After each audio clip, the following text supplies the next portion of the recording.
하나님의 말씀은 히브리서입니다. 2장 14절에서 18절 355페이지 히브리서 2장 14절에서 18절 교독하겠습니다. 자녀들은 혈과 육에 속하였음에 그도 또한 같은 모양으로 혈과 육을 함께 지니심은 죽음을 통하여 죽음의 세력을 잡은 자 곧 마귀를 멸하시며 또 죽기를 무서워함으로 한평생 매여 종노릇하는 모든 자들을 도와주려 하심이라. 이는 확실히 천사들을 붙들어 주려 하심이 아니요 오직 아브라함의 자손을 붙들어 주려 하심이라. 그러므로 그가 범사의 형제들과 같이 되시니 마땅하도다. 이는 하나님의 일에 자비하고 신실한 대리사단이 되어 백성의 죄를 속량하려 하심이라. 그가 시험을 받아 고난을 당하셨은즉 시험 받는 자들을 능히 도우실 수 있느니라. 이 벤자민 프랭클린, 이 미국의 역사에서 중요한 사람이지요. 우리 길거리 나가면 가로등도 많은데 미국에 처음 가로등을 설치했던 사람이기도 해요. 이 사람이 대단한 사람입니다. 근데 이 사람이 한 말 중에 죽음과 세금만큼 확실한 것은 없다, 이런 말을 한 적이 있어요. 뭔가 확실한 것을 강조해서 말하려고 할 때 죽음에 빗대어서 말하는 거죠. 뭐 죽을 만큼 이렇게. 그럼 뭐 더 이상 사족을 붙이지 않겠다.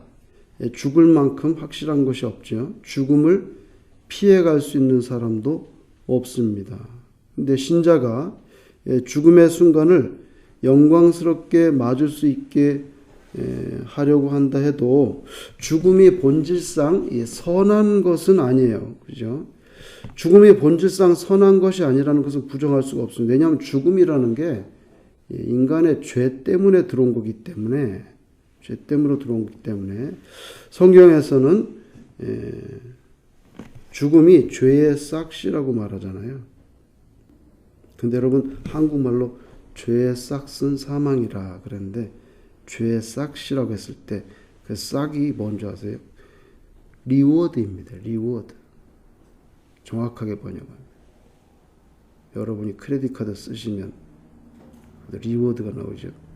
그리고 뭐 회원권, 뭐 하나는 뭐 이렇게 카드, 멤버십 카드를 쓰면 나중에 리워드를 주잖아요. 여기 죄의 싹은 사망이라 할 때 그 싹이 원문의 리워드예요.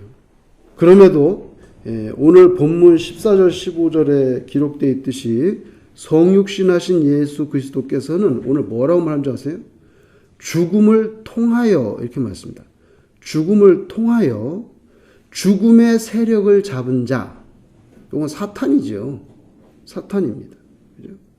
죽음의 세력을 잡은 자, 곧 마귀를 멸하시며. 근데 마귀를 멸하시는데, 마귀는 누구냐면 죽음의 세력을 잡은 자인데, 그 마귀를 멸하는 게 죽음을 통해서, 즉 예수님의 죽음이죠. 십자가의 죽음 말하는 거예요. 그래서 죽음의 세력을 잡은 자를 멸하는데 죽음을 통해서 했다는 거예요. 예수님의 죽음입니다. 멸하시며 또 죽기를 무서워함으로, 이렇게 나왔죠. 죽기를 무서워함으로 한평생 매여 종노릇하는 모든 자들을 놓아준다. 예수님께서 우리 죄를 대속하시는 십자가의 죽음을 감수하셨는데 이게 인간들에게 주어진 죽음의 운명적인 의미를 완전히 역전시킵니다. 죽음은 저주이고 죽음은 슬픔이고, 그렇죠. 그런데 예수님의 죽음으로 말미암아 죽음은 더 이상 슬픔이 아니고요.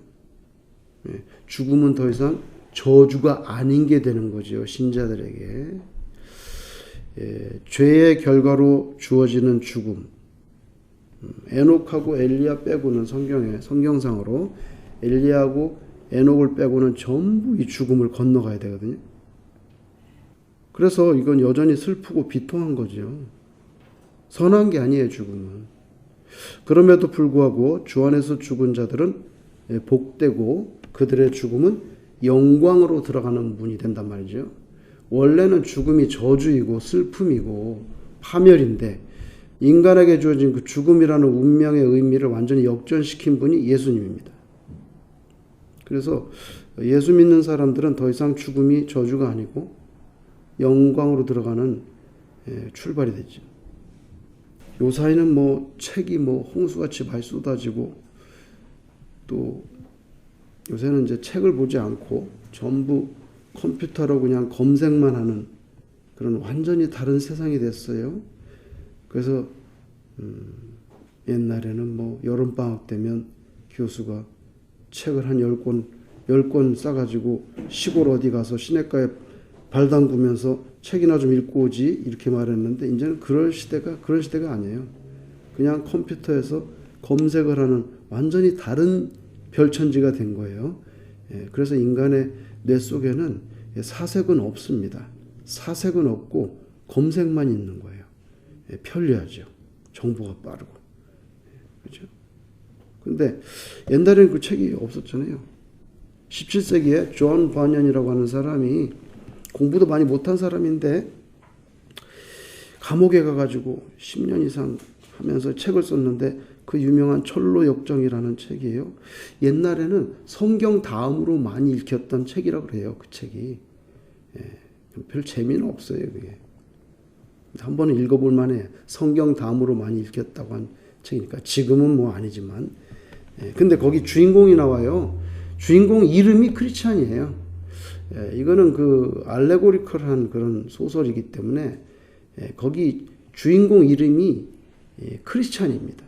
크리스찬이 이제 자기 가족과 동네를 떠나서 이제 그 천국으로 들어가는 과정을 쭉 그린 건데 마지막 부분에 가면 어떤 강에 도착하는데 그 강이 죽음의 강이에요. 죽음의 강이에요. 근데 굉장히 깊어가지고 거기에서 크리스찬이 두려워합니다. 죽음의 이 강을 건너야 되는데 너무 깊어가지고 두려워하는 장면이 나와요. 근데 저는 그 부분이 굉장히 솔직한 서술이라고 생각해요. 예수 믿는 사람 그 죽음이 두렵냐? 전당 갈 건데? 이렇게 쓰지 않고 존 버년이 그 쓸 때는 두려움을 느끼는 거로. 근데 마침내 이제 그 강을 통과해서 영광의 문으로 들어갑니다. 천성문을 들어가는데 그런데 그 강에 도달했을 때는 이 크리스찬도 두려워한다는 그렇게 서술한 거 본 적이 있는데 솔직한 서술이 아닌가 느껴본 적이 있어요. 말기암 굉장히 고통스럽죠. 말기암 환자로 지극히 극단적인 고통 가운데 시달릴 것 같은데 어떻게 그렇게 밝은 표정으로 표정 관리가 되냐 이거예요. 보통 말기 환자들이 신방 가면 신방도 안 받으려고. 왜 그러냐면 자기 표정 관리가 안 되기 때문에. 이게 뭐 너무 아프니까 인상을 안 쓰려도 그냥 자동으로 일그러지니까 그런 모습을 자기와 함께 그 신앙생활한 성도들에게 보이고 싶지 않는 거예요. 그래서 오는 거 싫어해요. 그게 진짜 싫어서가 아니라 자기 얼굴 관리가 안 되기 때문에. 그런데 그런 거 전혀 없이 너무 평온한 모습으로. 그래서 의사가 이해가 안 된다. 저 정도 고통이면 저렇게 될 수가 없는데 그렇게 말할 정도로 평온함을 누리다가 세상을 숨을 거둔 그런 권사님을 제가 일평생 한번 본 적이 있어요. 그래서 지금도 미스테리예요. 어떻게 그렇게 표정 관리가 되지? 의사는 불가능하다 그랬는데 말기인데 죽을 때까지도 웃으면서 그게 가능하나? 전에 김희경 집사님은 폐에서 이따만한 어떻게 평생 그런 혹이 있는데 그걸 모르고 있다가 헤어스타일을 아주 특이하게 해갖고 교회 오시는데 헤어스타일만 보면 이제 그분이 왔나 안 왔나 뭐 이상한 머리가 있습니다. 아니 그런데 이따만한 평생 그걸 모르고 지낸 거죠. 굉장히 큰 혹을 제거했습니다. 식사를 할 수가 없어요. 그래서 신방을 갔는데 문자 그대로 아프리카의 극단적인 기아 선생에 있는 그런 사람처럼 정말 뼈에 가죽만 덮여 있는 제가 실물로 그런 사람은 처음 봤어요. 그렇게 뼈와 가죽만 있는 사람은. 그때 그분이 뭐라 말하면 자기가 4번이나 죽음의 문턱을 들락날락 했다고 하면서 마지막에는 이제는 그만 주님 저를 데려가 달라고 애원했지만 그때 하나님께서 감동하시는 말씀이 죽는 것도 네 맘대로 하는 게 아니다. 생명은 내게 있다. 그렇게 들렸다고 해요. 얼마 후에 돌아가셨습니다. 여러분 구약 성경의 그 유명한 선지자 엘리야도 차라리 죽는 게 낫겠다.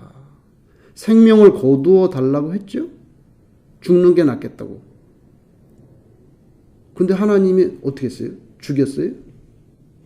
죽여달라 그러는데 그냥 죽음의 강을 넘어가지 않고 바로 데려가 버렸어요. 그 사람은. 이게 스토리가 다른 거예요. 어떤 분은 말기암 환자인데도 의사가 놀랄 정도로 평안하게, 환자인지 몰라요. 아무래도 겉으로 보면. 그렇게 돌아가시고. 그죠?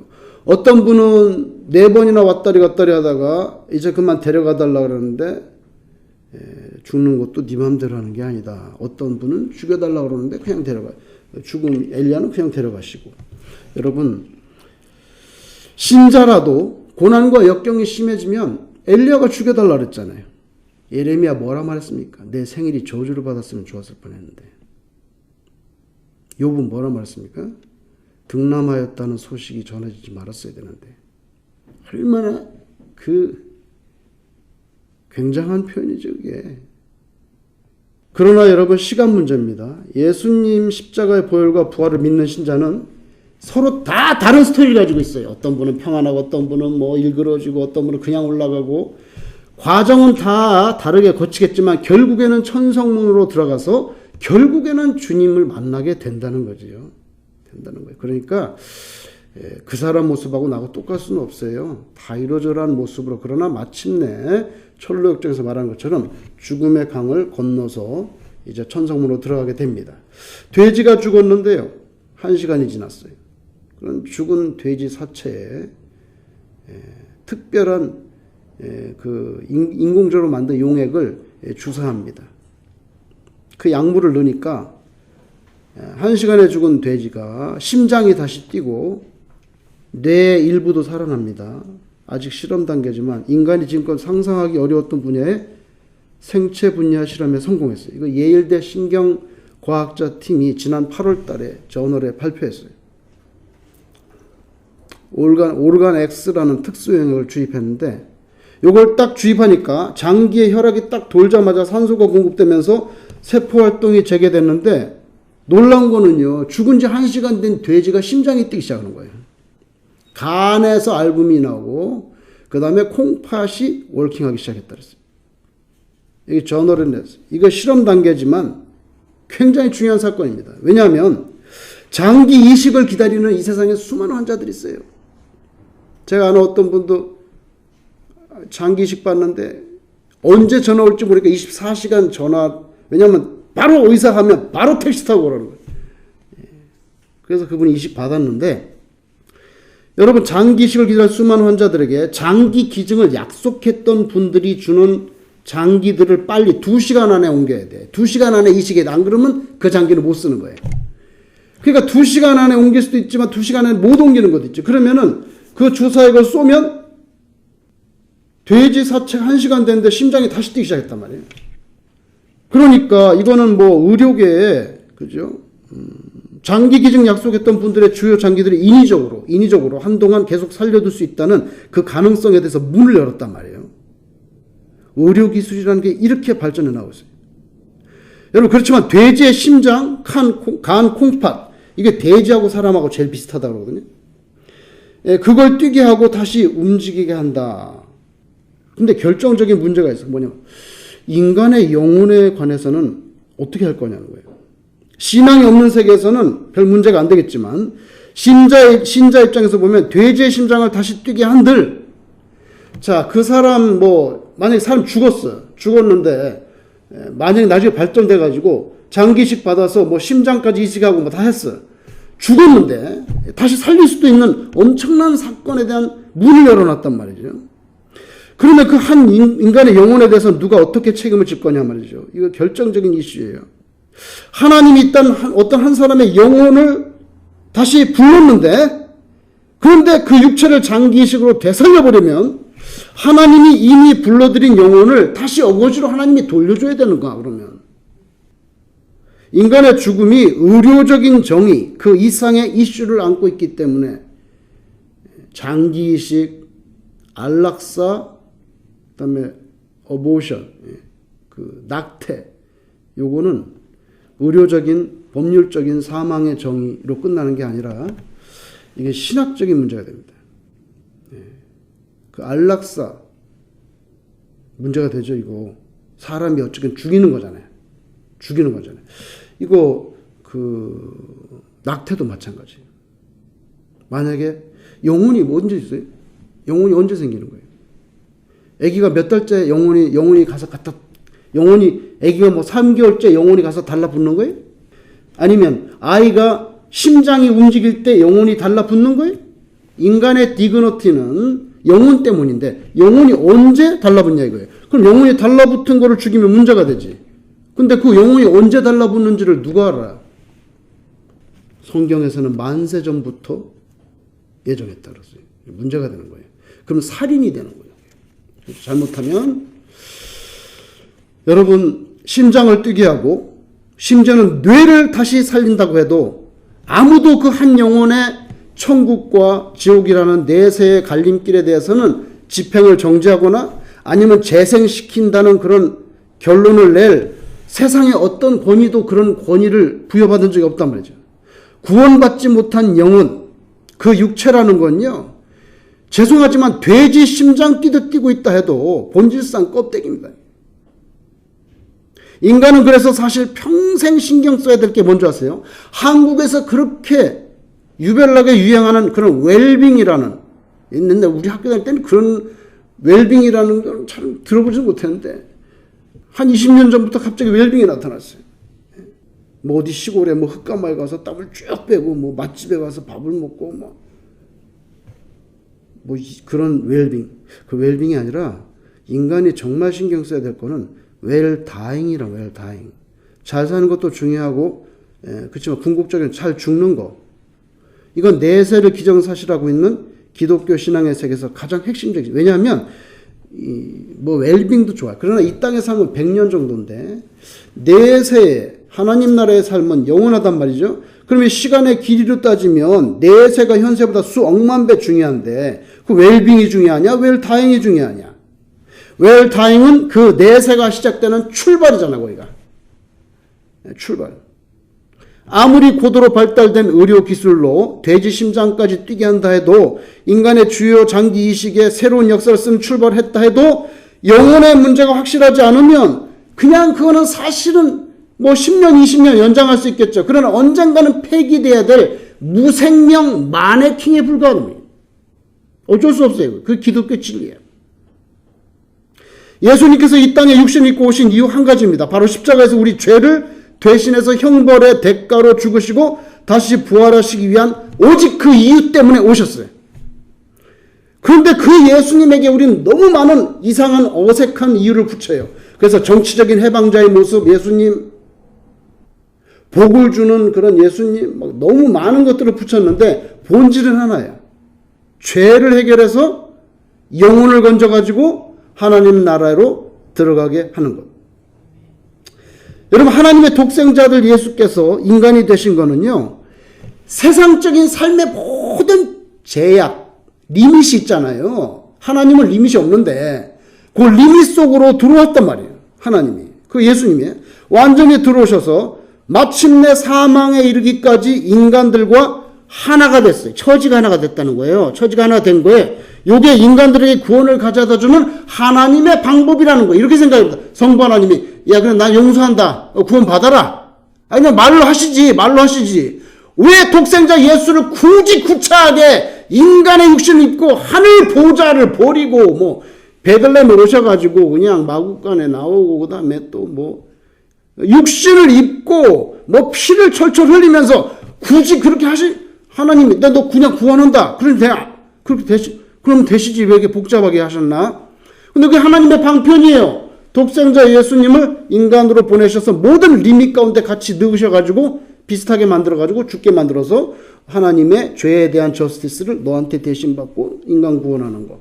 여러분, 나뭇가지에 새가 있다고 생각해서 너무 아름다운 새. 가끔씩 그런 아름다운 새를 보게 되죠. 아주 가까이 가서 보고 싶고 얘기도 하고 싶고 가서 뭐 너무 아름답다. 색깔이 왜 그러냐. 뭐 대화를 하고 싶은데 가면은 그냥 팍 날아가 버린단 말이에요. 뭐 어떤 사람이 새한테 야, 뭐 나는 너를 사랑한다. 너하고 얘기하고 싶다. 여러분, 전달이 안 돼요. 왜 안 되는 줄 아세요? 차원이 다르기 때문에. 진정한 희생과 사랑의 전달은요, 방법이 하나밖에 없어요. 같은 처지가 돼요. 디멘션이 같아져야만 전달이 된다고, 전달이. 안 그러면 전달이 안 돼요. 존 F 케네디가 연설할 때 유명한 구절이 하나 나옵니다. 할렘가에 가서 연설했을 때 뭐라는 줄 아세요? I cannot pretend your poverty, your poverty. 너의 가난을 내가 흉내낼 수 없다. 난 가난하게 자라보지 않았기 때문에 나 가난한 척 해볼 수가 없다는 거예요. 나는 그 말이 굉장한, 왜냐면 처지가 같아졌습니다. 가난해 본 적이 없어요. 가난한 척 그렇게 프리텐드 못한다. 여러분, 새 날아갑니다. 이것처럼 예수님은 원래 하나님이신데 우리처럼 육신을 입고 그 차원을 우리에게 맞춰서 오셔야만 되는 거예요. 그래서 마침내 죽음을 지배하고 있는 사탄에 대한 승리를 선언하는데 로마서 6장 9절에 그리스도께서 죽은 자 가운데서 살아나셨음에 다시 죽지 아니하시고 사망이 다시 그를 주장하지 못한다. 이렇게 말씀했습니다. 예수님의 부활이 결국 사망의 권세, 곧 사탄의 권세를 짓밟아 승리한 것을 이렇게 표현한 것입니다. 그래서 그 주님을 믿는 신자가 더 이상 죽음을 두려워하지 않아도 되는 것은, 인간적으로 두려워할 수 있어요. 철로역정에서 크리스찬이 죽음의 강에 가서 좀 약간 두려워했어요. 그게 저는 솔직하게 잤었다 이거예요. 제 생각에는. 근데 궁극적으로 두려워하지 않아도 되는 것은 그 죽음이 이제는 또 다른 생명, 곧 영원한 생명으로 들어가는, 죽음이 뭐냐? 그 영원한 생명으로 들어가는 도웨이, 그 문 여는 거야. 모든 이들이 죽습니다. 그러나 죽음이 끝이 아니죠. 죽음 너머에 영원한 하나님의 나라가 있기 때문이에요. 결국 예수를 믿느냐 안 믿느냐. 당신 예수 믿어? 예수 믿느냐 안 믿느냐 하는 그 말의 최고 정점이 뭡니까? 예수 믿고 구원받아서 영원한 생명의 세계, 하나님의 나라로 들어가는 것을 믿어 안 믿어? 요거거든요. 믿어 안 믿어? 명색이 안수 집사라는 사람이 평생 교회를 다녔는데 와이프가 멀티플 스트로크 알타가 죽었어요. 죽었는데 모든 게 다 끝났다. 천당이 있는지 없는지 가봐야 알지. 이렇게 병실에서 말을 하는 거예요. 참, 걷다 대고 무슨 표현을 해야 될지. 모든 게 끝났다. 천당이 있는지 없는지는 가봐야 하는 거지. 이게 평생 교회를 다녔다고 하고 안수 집사라는 분의 입에서 나온 말이었어요. 진짜 잊혀지지가 않아요. 오늘 본문 18절에 위로가 되는 말씀이지. 주님께서 인간의 몸을 입고 밥도 굶어보시고 비난도 받아보시고 거칠게 출렁거리는 배에서 쪽잠도 자보시고, 그죠? 그리고 예루살렘 종교 당국자들과 악유도 많이 하시고, 오해와 시기와 폭행 이런 거 직접 당해보신 분이시기 때문에, 그렇기 때문에 시험받고 고난받는 신자들의 삶을 너무 fully 잘 이해하시고 또 도와주실 수 있는 존재라고 여기에 오늘 18절에 말씀했어요.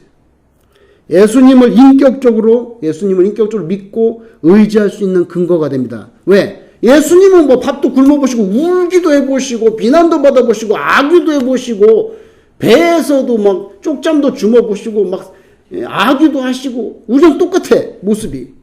그죠?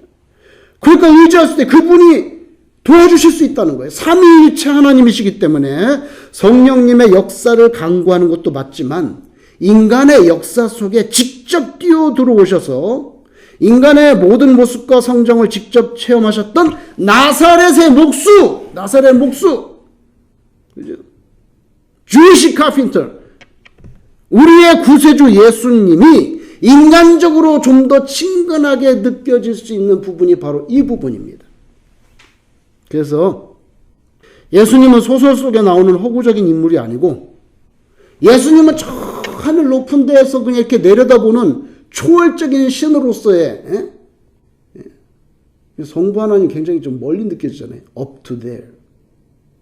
그 예수님 아니에요. 여기까지 내려오셨어요. 그래서 그냥 하늘에만 있는 초월적인 신으로 계신 분이 아니고 우리와 동일한 형편에서 우리처럼 그렇게 사셨던 역사적인 예수. 그래서 유명한 말. 간단한 단어인데 역사적인 예수. Historical Jesus. 그분은 하나님 앞에서 우리의 모든 죄를 대신 짊어지시고 십자가에서 고난을 받으신 오늘 본문 17절에 뭐라 말했습니까? 히브리서 기자가. 네? 예수님은요. 사실 유일하게 자비하고 신실한 대제사장. 그죠? 이 세상에 누구냐? 자비하고 신실한 대제사장. 그 주님이 우리를 도와주실 수 있다. 여러분 예수님을 인격적으로 의지하고 예수님을 우리가 성령님도 부르지만 예수님을 왜냐하면 예수님 우리랑 똑같이 사셨기 때문에 걸어다니시고 밥 먹고 예수님 인격적으로 의지하고 사모하는 신앙 그 대단히 중요합니다. 교회에 나오면서 예수님 만날 마음이 뜨거워져야 돼요. 교회에 나오는 이유 중에 가장 핵심이 뭡니까 여러분? 뭐 교회에 뭐 친교도 있고 봉사도 있고 교육도 있고 뭐 선교도 있고 많이 있잖아요. 근데 그거 다 중요해요. 근데 제일 본질은 뭐냐면 예배입니다. 일단 이게 돼야지. 이게 된다면 무슨 뭐 선교도 하고 친교도 하고 뭘 할 거 아니에요? 뭐 봉사도 하고 사회봉사도 하고. 그죠? 본질이 예배인데요. 예배인데. 그래서 솔직히 사람들 만나러 나오는 거 아니에요. 분명한 사실입니다. 그 형식이고 겉모습일 수 있지만 핵심은 분명히 예수님을 만나러 오는 거죠. 오늘날 우리는 누구를 보려고 교회로 나옵니까? 누구를 위해서 도대체 교회에 나옵니까? 초점은요. 초점은 예수 그리스도가 되기를 주님의 이름으로 축원합니다.